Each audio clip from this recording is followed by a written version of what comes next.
Hello, I'm Indu Rawat and you're watching We Women Want. On the 3rd of January 2022, the country celebrates the first female teacher of India, Savitribai Phule. She was an activist who worked for the education of females in India and exhorted them to get an education to break free from the shackles of socially constructed discriminatory practices. Prime Minister Narendra Modi tweeted, in pay homage to the inspiring Savitribai Phule ji on her birth anniversary, she personifies the indomitable spirit of our Nari Shakti. Hers was a life devoted to educating and empowering women. Equally inspiring is her focus on social reform and community service. Savitribai Phule was born on 3rd January 1831 at Naigaon in Maharashtra, in Satara district. She was the eldest daughter. At the age of 9, she was married to a 13-year-old Jyotirao Phule. Savitri was not educated at the time of her marriage as she was from a backward caste and a woman.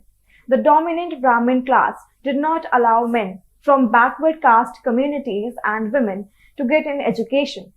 It is important to understand the milieu in which the young Savitri grew up. Public education was yet to emerge and there were only a few missionary schools which were open to all.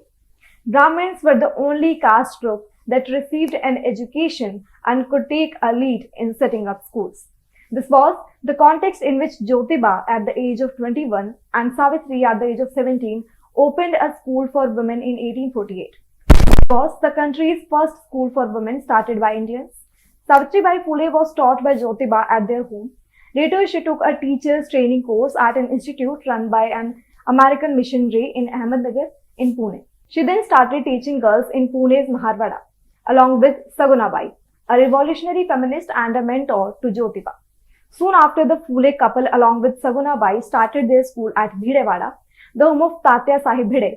The school's curriculum was different from what was taught by the Brahmin teachers in their home.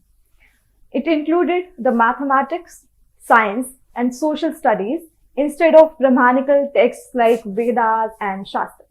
It is said that Savitribai used to carry an extra sari while walking towards her school as people used to hurl stones and dung at her, apart from verbal abuses.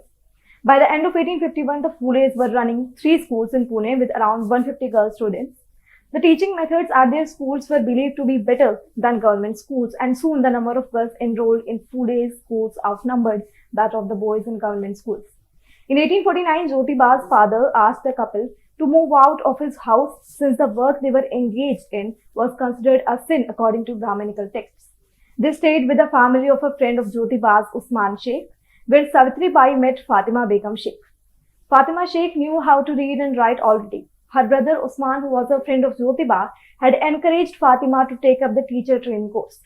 She went along with Savitribai to the normal school and they both graduated together. She was the first Muslim woman teacher of India, says Nasreen Saeed, who has authored a book on Sheikh and translated Savitribai's poems to Urdu. Fatima and Savitribai opened a school in Usman Sheikh's house in Pune in 1849. Their friendship and sisterhood defined the core values of what we call intersectional feminism today.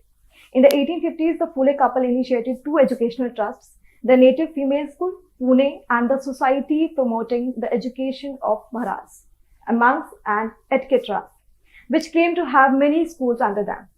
Savitribai was the headmistress of one of these schools. Savitribai was also a fiery author and poetess. In her poem, Go Get Education, she urges the oppressed communities to get an education and break free from the chains of oppression. She also started the Home for the Prevention of Infanticide in her house, a place where Brahmin widows could deliver their babies safely. They could leave the child there if they could not take care of it. In fact, Savitribai also adopted a child, Yashwant, who was born at the shelter. She simultaneously campaigned against child marriage while supporting widow remarriage. She initiated the first Satya Shodhak marriage, a marriage without dowry. Brahmin priests or Brahmanical rituals. Yashwant too had a Satya Shodhak intercaste marriage. After Jyotiba's death in 1890, Savitribai carried forward the work. In her letter to Jyotiba, Savitribai talks about an incident that took place in 1868 at Naigaon. A Brahmin boy was on the verge of being killed by villagers for his unholy alliance with a Dalit girl when Savitribai intervened. She writes, I came to know about their murderous plan. I rushed to the spot and scared them away. pointing out the grave consequences of killing the lovers under the British law. They changed their mind after listening to me.